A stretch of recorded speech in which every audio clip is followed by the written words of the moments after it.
Codesignal, Arcade, Palindrome Rearranging. Hello, Internet. My name is Joshua, and I'll be solving Palindrome Rearranging, the Codesignal problem. Let's just get to it. So given a string, you find out if the characters can be rearranged to form a palindrome.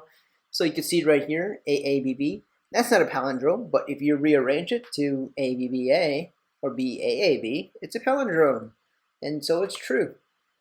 And let's just put that case scenario here, AABB to ABBA, ABBA, the great singing dancing queen song, then it's a palindrome. But if you have something like this, ABCB, then it's not a palindrome because no matter how you rearrange it, it will never be a palindrome.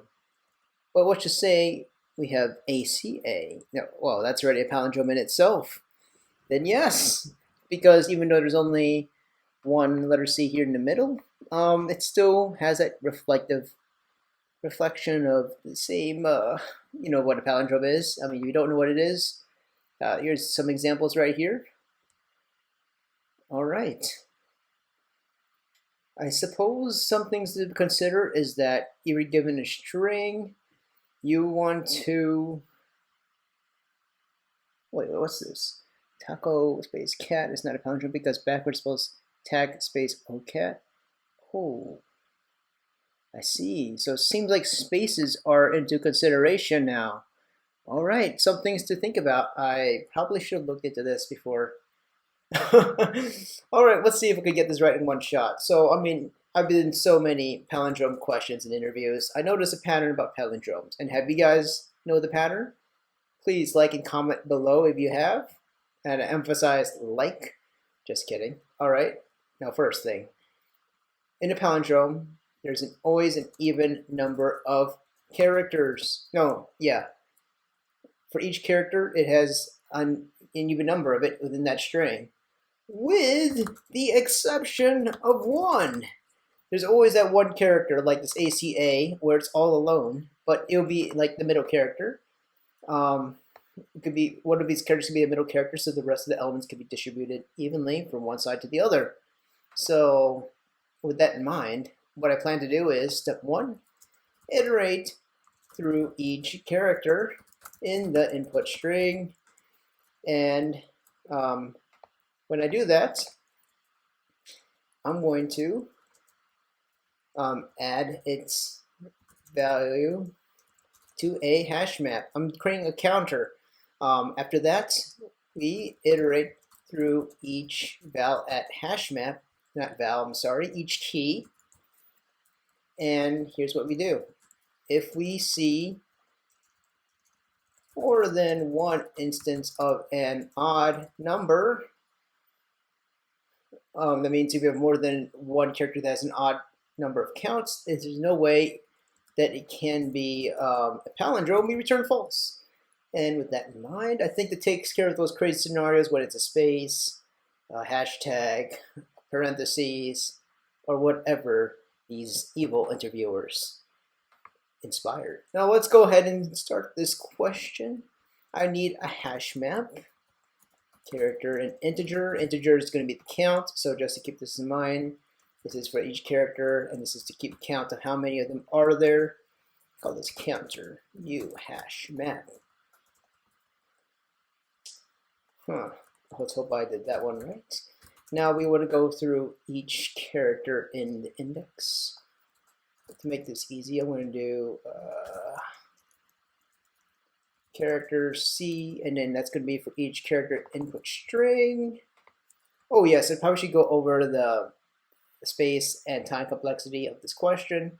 The time complexity will be about O of n because you'll be iterating it through it about twice. Worst case scenario that there's one letter for each. There's like 2 letters for each character, so I mean it'll be around O2 of n, but really could generalize to O of n. Let's think here. The space complexity, since we're creating a hash map, this will definitely require O of n space. Is there a way to do this with less? It's possible, I suppose. If I can't think of one right now at the moment, let's just solve this. If I think of one, I'll definitely do it and maybe make a new video, an updated version. All right, now if we'd never seen this key before, Then we add it right here. Let's see. If it contains key, oh sorry, if we contain the key, we want to just update the count. So let me just go ahead and put that there. So for every character, we just take the counter plus 1. Oh, sorry, counter dot get the value for that key, add 1, else counter dot put C1. Now we iterate through it again. This time, since it's not primitive anymore after being inserted to this special hash map, it's going to be counter dot key set. Yep, that's the right one. Nice. And here's what we do.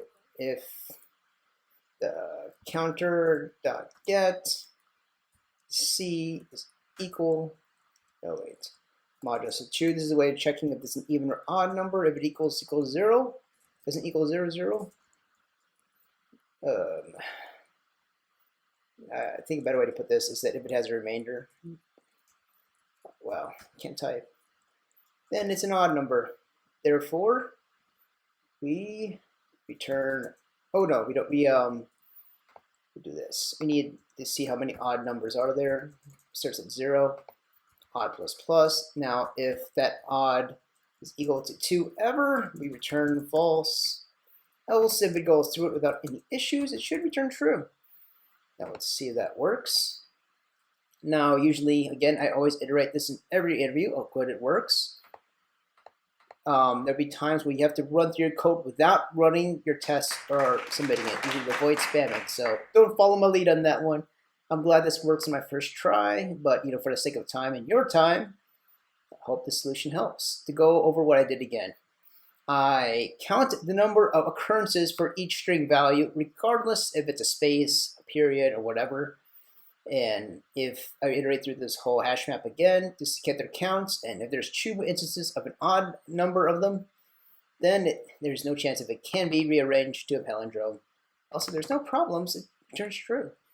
So guys, please like and subscribe, and if you do, I'm going to come over to your place and give you a freaking high five and ignore all social distancing protocols, because I'm just like that. I'm too cool, man. Just kidding. Cheers, guys. Stay healthy.